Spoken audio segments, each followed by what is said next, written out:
Di bumi Sumatera Utara, tersembunyi sebuah tasik atau danau besar dan luas. Airnya tenang di permukaan, tapi menyimpan kisah yang pernah menggegarkan dunia. Danau Toba, sebuah keajaiban alam. Tapi tahukah kita, ia terbentuk dari letusan gunung berapi supervolcano paling dahsyat dalam sejarah manusia. Kira-kira 74,000 tahun yang lalu, bumi kita ini bergegar. Gunung berapi Toba meletus dan telah mengeluarkan abu sejauh ribuan kilometer, menutup langit selama bertahun-tahun dan menurunkan suhu dunia. Letusan ini hampir memusnahkan umat manusia. Dari kawah yang terbentuk, muncul danau seluas lebih 1,100 km persegi dan di tengahnya muncul sebuah pulau yang diberi nama Pulau Samosir.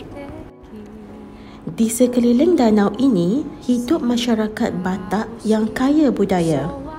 Rumah-rumah adat dengan bumbung bertanduk, tarian sigale-gale yang dihidupkan roh nenek moyang, dan kampung purba seperti Ambarita adalah tempat kerusi batu saksi hukum adat lama.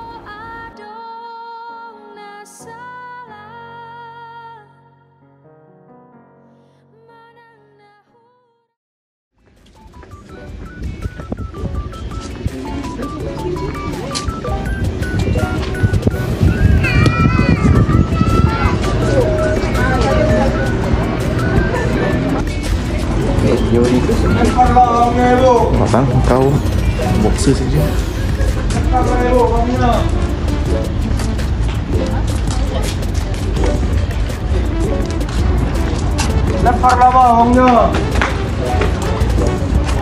Kalau kita nak naik boat, lumpur tu kan wow ni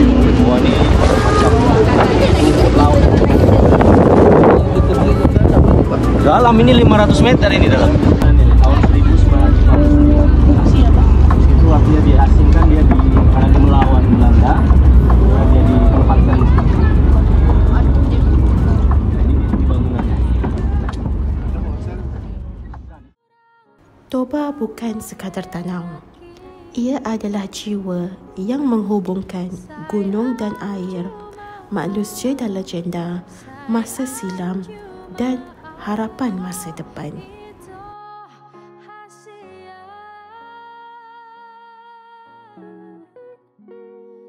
Kita naik ferry, kita akan pergi ke Danau Toba. Betul? Betul.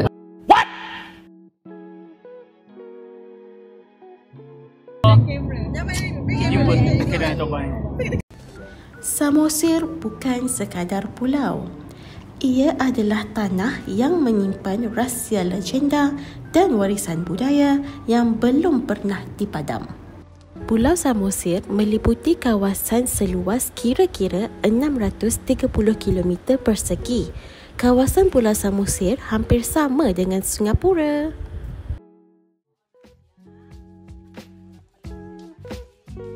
Di sepanjang perjalanan dari jeti ke tempat wisata Huta Sialagan, terdapat banyak kedai cenderamata di tepi jalan yang dijual oleh penduduk tempatan. Penduduk di sini majoritinya adalah berketurunan Batak Toba.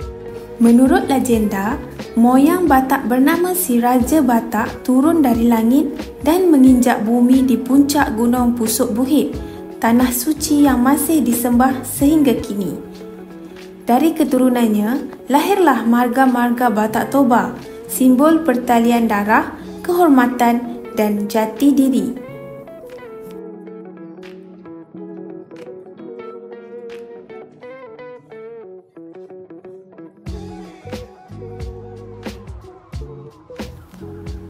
Rumah Bolon, rumah adat Batak Toba, berdiri di atas tiang-tiang kayu dengan atap runcing seperti tanduk kerbau. Bukan sekadar tempat tinggal, tapi lambang status, tempat musyawarah dan pelindung nilai nenek moyang. Sekarang ini kita berada di satu rumah, ya contoh rumah adat, ya tradisional. tradisional Batak Toba. Nah, nama rumah ini adalah rumah bolon, ya, bolon, bukan belun, bolon. Jadi bentuknya cuma ini. Ini adalah katil ya, tempat tidurnya, agak spring bed. Nah, di atas juga ada. Dan yang di depan kita ini tungku untuk memasak nih. Memasak, dan ini tempat peralatan dapur atau kitchen utensil. Nah, itulah diletakkan di sini. Nah, ini semacam refrigeratornya lah kalau sekarang ya. Nah, rumah adat Batak memang macam ini, artinya hanya terdiri dari 3 bagian. Ya, atas, bagian tengah, dan yang di bawah ini biasanya disebut untuk tempat ternak. Nah, ayam ke B1, B2. Jadi tak payah lagi pakai tandas. Sebab kita kalau buka saja itu sudah habis di bawah. Jadi tak payah lagi pakai. Jadi dunia atas itu melambangkan dunia roh-roh halus lah, roh suci. Ya, dunia tengah ini untuk manusia, hewan, dan yang dunia bawah ini dunia gaib, ya, alam gaib. Nah, jadi alam yang gelap gitu ya. Jadi ada Banua Ginjang, Banua Tonga, Banua. Jadi kenapa kita masuk ke dalam rumah ini? Pintunya kecil sangat. Ada yang kena kepala tidak ada ya. Maknanya ialah supaya setiap pengunjung yang datang itu harus respect, hormat dengan menundukkan kepala. Ya, jadi itu maknanya. Jadi supaya siapapun yang datang dan masuk ke dalam rumah ini, dia mesti atau kena menundukkan kepala dan bahu sebagai lambang menghormati ya yang punya rumah. Dan ini ada ulos ya, seperti shawl. Nah, dulunya ini adalah digunakan untuk melindungi dari cuaca dingin. Tapi seiring waktu sekarang ini menjadi suatu bagian ya adat yang penting, biasa dipakai dalam upacara-upacara. Jadi kalau ada tamu datang, tamu negara pun selalu kita bagi ulos. Ya, dan ini memang handmade. Ya, handmade, dan harganya tergantung pada bahannya. Jadi ini kayunya ini tidak pakai without any single of nails. Tak pakai paku. Ini sistem pasak. Ya, disambung. Disambungkan. Dalam setiap peristiwa ada ulos. Kain tenunan suci ini bukan sekadar hiasan. Ia lambang kasih, restu dan identiti yang tak terganti.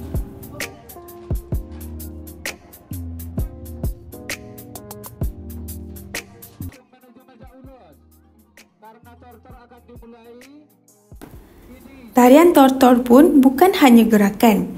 Ia adalah doa yang menari menghubungkan manusia dengan roh nenek moyang.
Jadi sebelumnya di menang tuh di bawah dengan tangan terikat, baju keluar tanggal tapi tidak semua, sebab orang Batak boleh sial ya. Jadi ditutup masanya ya. Kemudian di bawah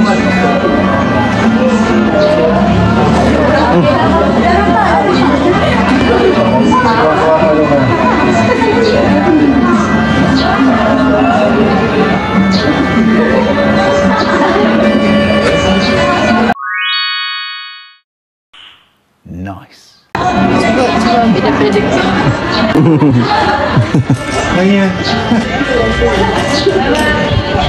Nah, biasanya penjahat atau kriminal yang dihukum seperti ini adalah penjahat yang memiliki ilmu, yang mesti satu juga, dia punya black metal. Jadi kriminal ini sampai, tapi di bawahnya ada mangkuk ya, bowl untuk meletakkan darah. Untuk meletakkan darah. Oke, mesti Horas 3 kali ya. Oke. Horas.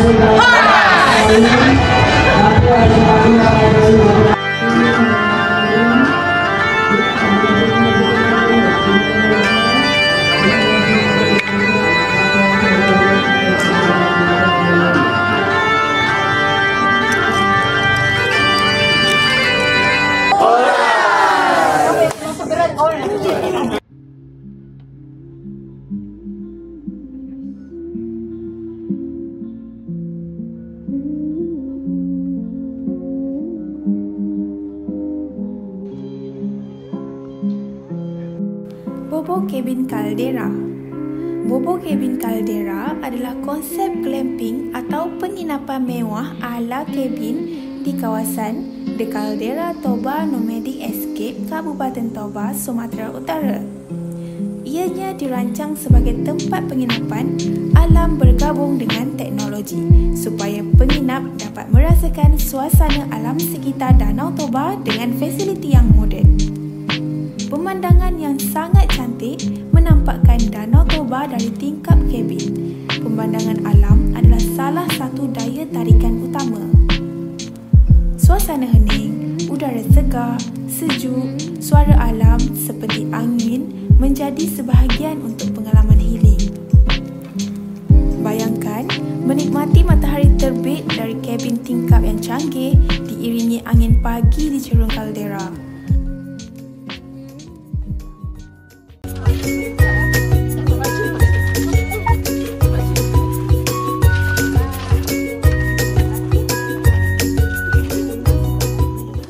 Seterusnya kita mengalur-alurkan sepatah dua kata daripada pengarah urusan kita, iaitu TPR Muhammad Helmi Samad untuk menyampaikan sepatah dua kata.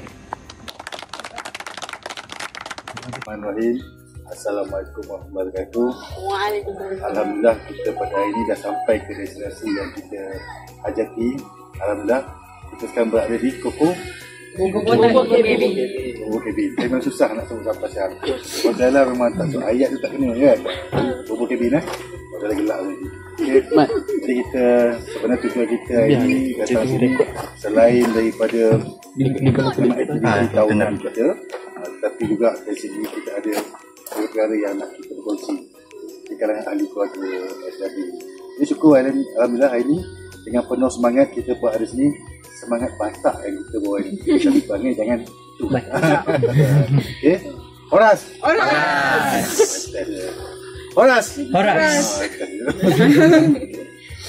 Jadi saya pun tak nak ambil masa lama. Alhamdulillah kalau kita ini sebenarnya perancangan kita tahun depan tu, jadi kita insyaAllah di sini kita akan buka tahun baru. Tempat yang sangat-sangat baik.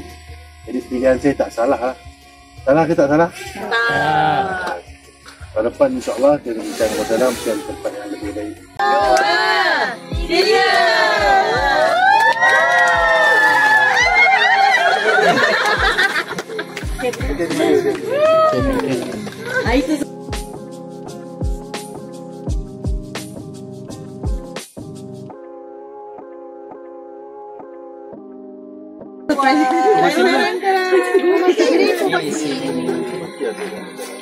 Apa ini sini. Berapa?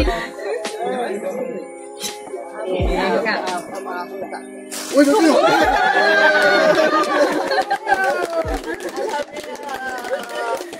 kalau ada sipu datang kalau ada umur yang panjang, insyaAllah kita bersua lagi.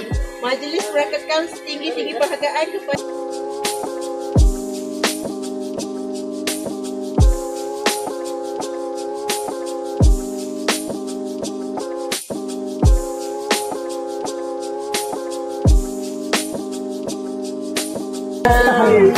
kasih Puan, terima kasih Encik Ani. Ya Allah, aku pasrahkan diriku sepenuhnya pada saat ini kepada penguasa langit dan bumi. Karena aku ikhlas, ya Allah. Aku ikhlas. Rumah bangunan dua.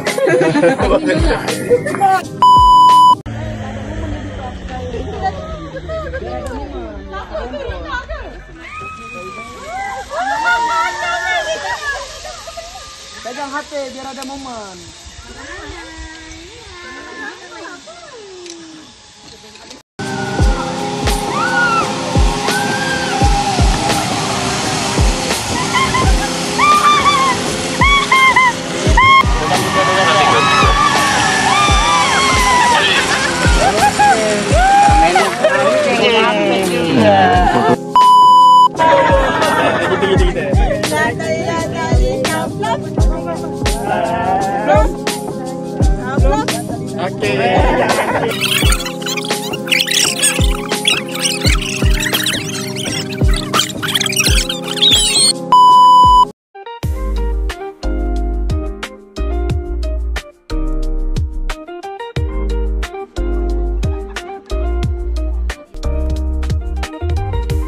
Di sinilah kita mengalami bahawa berkhemah tidak lagi perlu mudah.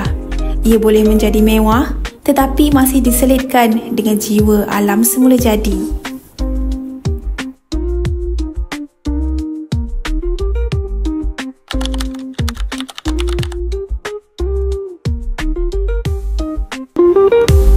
Hari yang penuh dengan aktiviti menarik sudah pun berlalu. Tapi tunggu dulu, malam kita belum berakhir. Weh, panas kak. Pada sebelah malam ini, kami akan adakan satu aktiviti yang pasti buat semua teruja. Ya, aktiviti BBQ. Makan-makan, gelak ketawa dan suasana santai bersama rakan-rakan.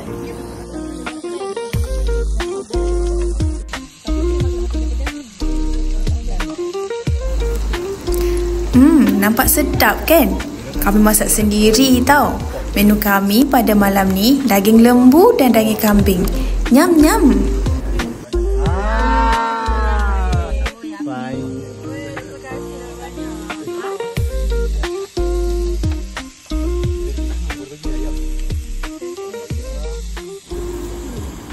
Ini bukan sekadar makan, tapi juga berpeluang untuk kita bermesra, berkenalan dan mencipta kenangan yang tak akan dilupakan.